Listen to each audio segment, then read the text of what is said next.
Bienvenidos, soy Moisés Naim, encantado de estar de nuevo con ustedes. Gracias por acompañarme.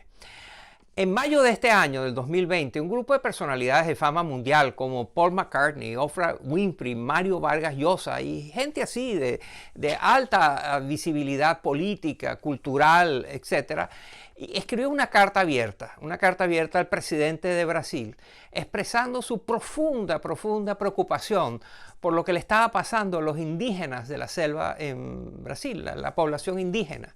Concretamente, y cito de esa carta, dicen: hace 5 siglos estas comunidades fueron diezmadas por enfermedades que trajeron los conquistadores. Ahora, el COVID-19 podría significar la desaparición de estas comunidades. Y exhorta al presidente de Brasil y exhorta a las autoridades de Brasil, a la sociedad de Brasil, que tomen cartas en el asunto, que no dejen que ocurra frente a nuestros ojos un genocidio de los aborígenes, de los indígenas originales de Brasil. Ahora, más preocupante todavía es que esto no es solo con Brasil, esto está pasando en todas las comunidades indígenas de América Latina. Y estas son comunidades que tienen una trayectoria histórica donde ha habido estas circunstancias, donde el contacto con los extranjeros ha sido muchas veces letal.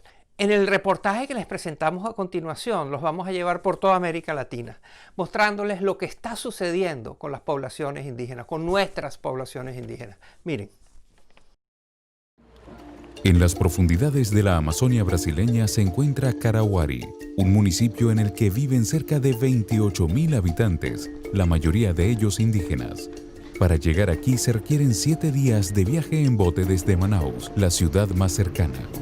Pero eso no detuvo al COVID-19. Siento miedo, no mucho miedo, pero creo que esta enfermedad es muy peligrosa. Muy peligrosa, ¿no?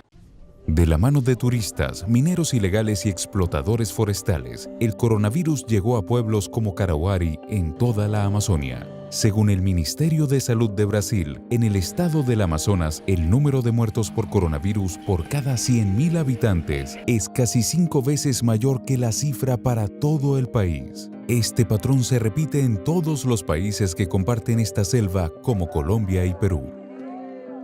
El riesgo que representa la pandemia para los cerca de 400 grupos indígenas de esta zona es tal que algunos podrían desaparecer. Así lo explica David Cotacachi, del Banco Interamericano de Desarrollo. También entre los grupos más vulnerables a la pandemia se puede mencionar a los pueblos indígenas en aislamiento voluntario que viven en la Amazonía, que son cerca de 150 pueblos indígenas. En el caso de estas poblaciones, la pandemia representa inclusive un riesgo de extinción debido a que estas poblaciones no tienen ninguna inmunidad a enfermedades que actualmente pueden tratarse con vacunas. Para detener la propagación del COVID-19, los gobiernos se han enfocado en promover el aislamiento social. Pero ¿logran estas estrategias proteger a las comunidades indígenas? Hablamos con la periodista Nelly Luna. Esta estrategia funciona en ciudades, ¿no?, donde las familias viven en una casa y pueden trabajar a través del teletrabajo o diseñar otros mecanismos más virtuales de interacción. Sin embargo, la estrategia en un inicio no contempló los mecanismos de vida tradicional que tienen las comunidades indígenas, tanto en el Amazonas como en los Andes.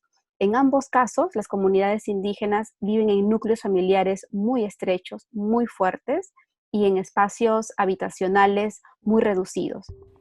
Tampoco se han involucrado a los líderes indígenas en la implementación de soluciones para enfrentar la pandemia, lo cual minimiza el éxito de las mismas en estas comunidades. Incluso los representantes del gobierno se han convertido en agentes de contagio al no seguir protocolos de higiene en el transporte y entrega de provisiones. Sin embargo, antes de la pandemia, la situación en estos grupos ya era precaria. Cifras del Banco Interamericano de Desarrollo indican que un indígena en América Latina tiene 3 veces más probabilidad de vivir en pobreza extrema que una persona no indígena.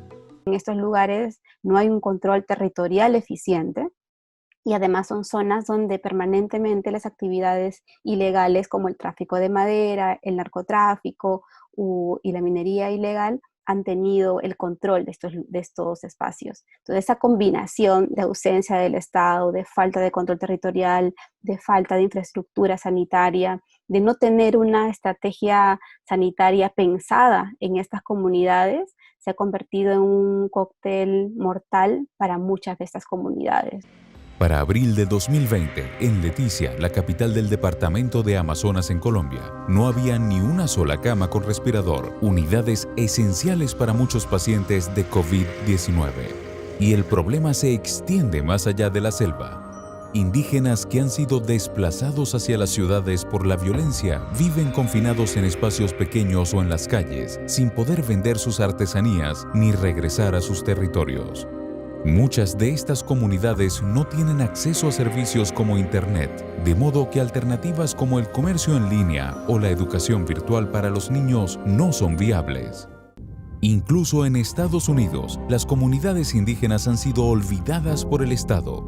Jonathan Ness es presidente de la Nación Navajo en el sudeste de Estados Unidos.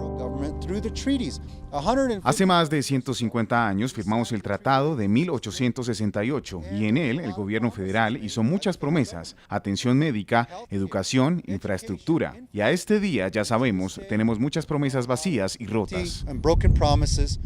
Ante este panorama, algunos grupos indígenas recurren a lo que está a su alcance: aislarse en la selva, usar tapabocas hechos con hojas de plantas, desarrollar humos aromáticos que supuestamente eliminan los virus y buscar el apoyo de organizaciones no gubernamentales para promover donaciones. La pandemia no solo ha dejado al descubierto la inmensa deuda social que existe con la población indígena, también nos enfrenta a la trágica posibilidad de perder parte importante del patrimonio de la humanidad, visiones del mundo y conocimientos que han sido pasados de generación en generación.